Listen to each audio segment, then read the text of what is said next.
2025 रोजी आपल्या सगळ्यांसाठी शुभ दिवस आहे। आजच्या या शुभ दिवसाने आयोजकांनी स्वागताध्यक्ष म्हणून प्रभार देऊन जो भार माझ्याकडे दिलेला आहे त्याबद्दल मी सर्वप्रथम आयोजकाचे समितीचे आभार मानते।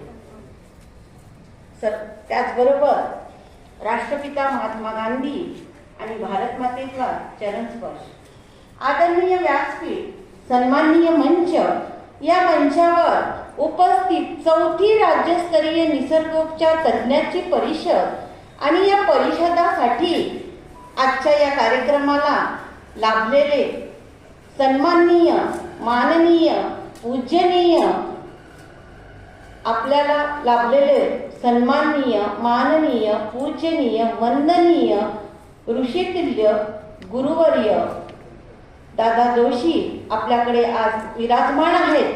त्यांच्यासाठी एकदा आपण जोरदार टाळ्या वाजवूया। अशी आपल्याला प्रमुख पाहुणे लाभले म्हणजे आपलं एवढं मोठं भाग्य आहे।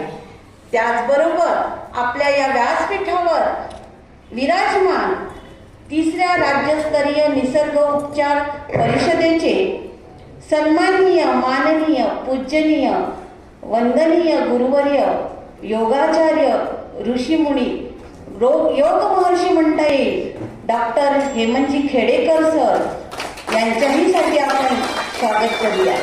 त्याचबरोबर चौथी राज्यस्तरीय निसर्गोपचार तज्ञांच्या परिषदेमध्ये आपल्याला लाभलेल्या सन्माननीय, माननीय डॉक्टर विनयाताई पुंडे आजच्या कार्यक्रमाच्या अध्यक्षा, त्याचबरोबर या कार्यक्रमासाठी कार्याध्यक्ष म्हणून डॉक्टर दिलीप पुरणकर, ते पण आपल्या व्यासपीठावर विराजमान आहे। त्याचबरोबर सर्व समस्त डॉक्टर संस्थापक अध्यक्ष सन्माननीय, माननीय डॉक्टर विद्याधर चव्हाण सर, आपल्या यांच्यामुळे या कार्यक्रमामध्ये आज मला या ठिकाणी स्वागताध्यक्ष म्हणून एक जबाबदारी देण्यात आली आणि आपल्या समोर बोलण्याची संधी सुद्धा उपलब्ध करून मिळाली। त्याबद्दल त्यांचं मी आभार मानते आणि स्वागत करते। त्याचबरोबर आपल्या व्यासपीठावर मान्यवरांच्या उपस्थितीमध्ये डॉक्टर चंद्रशेखर पोकळे पाटील, त्याचबरोबर आपले सगळे निसर्गोपचार तज्ञ, निसर्ग मित्र, निसर्ग उपचार तज्ञ, निसर्ग मित्र आणि त्याचबरोबर पत्रकार सुद्धा या ठिकाणी आज उपस्थित झाले आणि या कार्यक्रमामध्ये आपण सगळे एकत्रित जमलेलो आहोत। तर आपल्याला यामागचा उद्देश काय आहे? आज घरोघरी एकच निर्धार, घरोघरी निसर्गोपचार असं म्हटलं जातं आणि त्या निसर्ग उपचाराची आपण ही एक छोटस रोपटं आहे आणि या रोपट्याचं कल्पवृक्षामध्ये आपल्याला त्या ठिकाणी रूपांतर करायचं आहे आणि यासाठी आपण आज सगळे इथे एकत्रित आलेलो आहोत आणि याच व्यासपीठावरून आपण पुढे हा वारसा घेऊन जाणार आहोत। मग यासाठी आपल्याला काय काय करता येईल?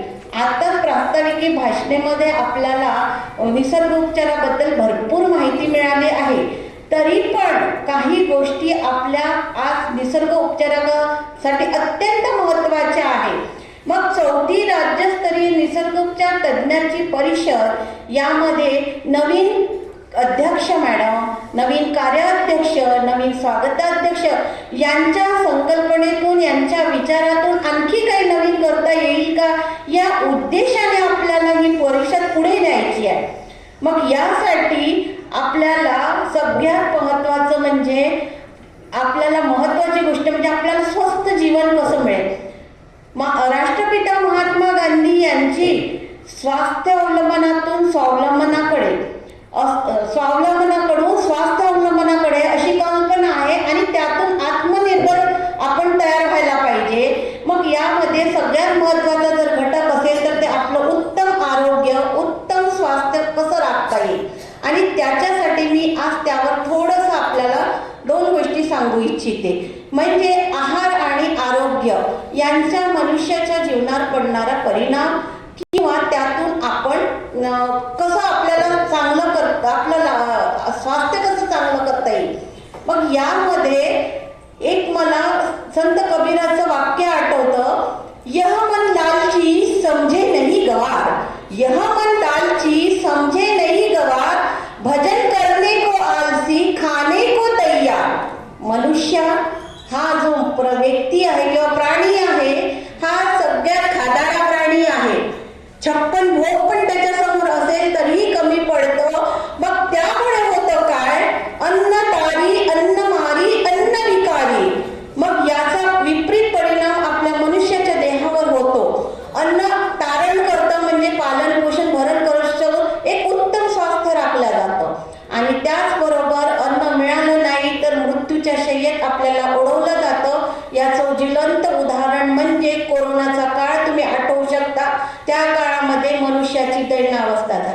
आणि त्यानंतर अन्नमारी अतिशय खाल्ल्यामुळे विविध प्रकारचे विकार आपल्याला होऊ शकतात. मग या विविध प्रकारच्या विकारांना जर होऊ द्यायचं नसेल तर एक विशिष्ट लिमिट आणि याच्यामध्ये आपला आहार असायला पाहिजे. ऋतुमानानुसार आहार असायला पाहिजे. वातावरणानुसार आता तर सध्या हिवाळा सुरू आहे म्हणजे थंडीचे दिवस आहे आणि या ऋतूमध्ये आपल्या शरीराच्या नुसार पोषक असं वातावरण आणि आहार असायला पाहिजे.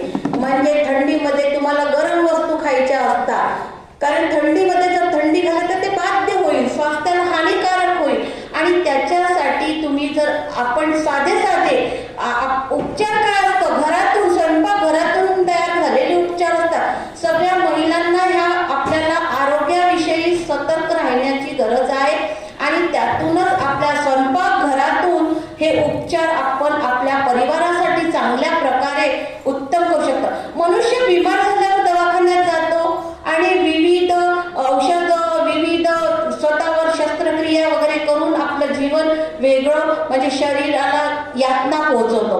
पण आजचा निसर्गोपचार काय सांगतो, तुम्ही बिमारच होऊ नये.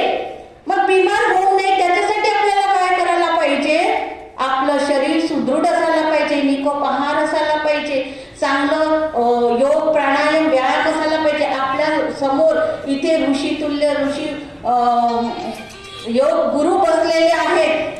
आज त्यांच्याकडे बघितल्यावर असं वाटतं की बापरे, आजही या वयामध्ये ते एवढे फिट कसे आहात. आणि याच्यासाठी सगळ्यात महत्वाचं आहे आपलं दैनंदिन व्यवहार. वेळेवर उठणं, वेळेवर झोपणं आणि वेळेवर आहार घेणं हे महत्वाचं असतं. आणि आपण म्हणतो नेहमी माती, हवा, पाणी आणि सूर्य ह्याच महत्वाच्या गोष्टी आहेत. कारण यातूनच आपल्याला स्वतःचं जीवन चांगलं घडवता येतं आणि त्याच्यामुळे आपण चांगल्या प्रकारे स्वतःचं शरीर निरोगी ठेवू शकतो. मग यासाठी निसर्ग उपचार अतिशय महत्वाचा आहे. आजच्या या दिवसामध्ये आपण जर आपले जे सणवार आहे, तुम्हाला माहिती आहे मराठी संस्कृती ही संस्कृतीने आपल्याला दिलेली खूप मोठी देण आहे आणि त्याच्यामध्ये त्या सणवाराच्या माध्यमातून आपण विविध पदार्थ करतो आणि त्या पदार्थामधून शरीरचं पालन पोषण केलं जातं. एकच उदाहरण त्याच्यात सांगायचं असं वाटतं मला की गुळ म्हटलं तर त्याच्यामध्ये कॅल्शियम, पोटॅशियम वेगवेगळ्या प्रकारचे घटक तत्व असते.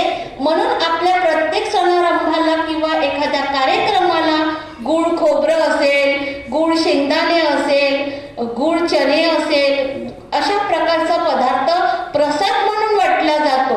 शालेय स्तरावरही असेल तर साधं एक पूजा केली जरी शुक्रवारी तरी आपण गुळ फुटाणे का वाटला जातो, कारण त्याच्या मागे पौष्टिक घटक असतात आणि हे पौष्टिक घटक मुलांच्या बुद्धीसाठी अतिशय महत्त्वाचे असतात.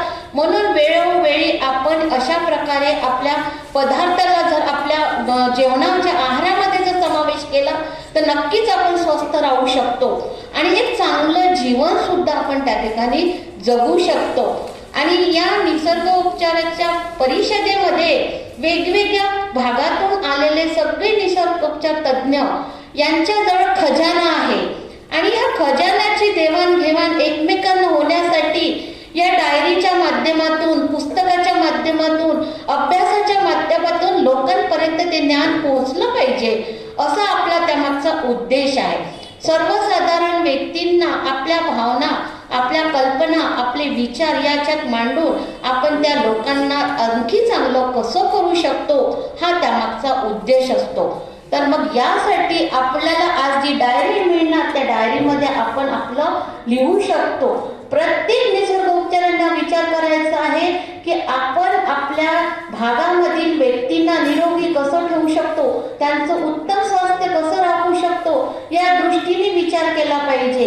महिला असेल, पुरुष असेल, या सगळ्यांना आहार आणि आरोग्यावर लक्ष द्यायला पाहिजे आणि त्यातूनच स्वतःचं चांगल्या प्रकारचं जीवनमान आपण उभारू शकतो किंवा महात्मा गांधी यांच्या विचाराशी आपण जुळतं घेऊ शकतो. म्हणजे स्वास्थ्य अवलंबनातून स्वावलंबनाकडून स्वास्थ्य अवलंबनाकडे. चांगल्या प्रकारे त्या ठिकाणी आपल्याला विचार आपण सगळ्या सामान्य व्यक्तींपर्यंत पोहोचू शकतो. आणि जाता जाता एक सांगावं असं वाटतं की ज्ञान हे कधी वाया जात नाही. ज्ञान हे कधी वाया जात नाही, ते नेहमी वाढत असतं. एका पिढीतून दुसऱ्या पिढीत आपण तो वारसा देत असतो. आपल्या मागे 100 वर्षापूर्वीचे आपले जे असतील त्यांनी आपल्यासाठी हा वारसा हक्क ठेवलेला आहे किंवा हे आपल्यासाठी वाढून ठेवलेलं आहे. आता हा वारसा आपण पुढच्या पिढींना द्यायचा, ते अजून पुढे ते घेऊन गेलं पाहिजे. आणि त्याच्यावर असं वाटतं, मातेव रक्षती पीतेव हित नियुक्ते, मातेव रक्षती पीतेव हित नियुक्ते, कांतेव चपी रमयत्यपणीय खेदम, लक्ष्मी तनोती की तनोती न साधयती कल्पलते व विद्या. म्हणजे या प्रमाणे आपण ज्ञान एका पिढीतून दुसऱ्या पिढीमध्ये जर वृद्धी केलं तर आपलं निसर्ग उपचाराचं जो स्लोगन आहे, एकच निर्धार, घरोघरी निसर्ग उपचार पोचल्याशिवाय राहणार नाही असं मला वाटतं. आणि त्याच्यासाठी आपण सगळ्यांनी या एका ध्वजाखाली येऊन हा प्रण करूया आणि हे असा विचार ठेवू, घराघरामध्ये आपण आपला निसर्ग उपचार पोहोचवूया, घराघरामध्ये आपण एक एक तयार करूया, असा आजच्या या घडीला सगळ्यांनी संकल्प करायचा. आणि ह्या सरत्या वर्षी म्हणजे 2025चा हा संदेश आपण 2026 मध्ये नवीन लोकांपर्यंत पोहोचवण्यासाठी प्रत्येकाने विचार करायचा आहे. आणि त्यासाठी सुद्धा आपण सगळ्यांनी एकत्र या ध्वजाखाली येऊन कार्य करत राहिलं तर तो दिवस दूर नसेल की ज्या दिवशी एकाच मंचावर हजारो निसर्ग उपचार एकत्रित येऊन गिनीज बुकामध्ये आपलं नाव नोंदल्याशिवाय राहणार नाही. आणि यासाठी आपण सगळ्यांनी प्रयत्न करायला पाहिजे. आणि यापुढे अजून भरपूर मान्यवर बोलणारे आहे, त्यामुळे वेळेचं आणि बाकी गोष्टीचं लक्षात घेता मी माझ्या शब्दांना या ठिकाणी विराम देते. जय हिंद, जय महाराष्ट्र.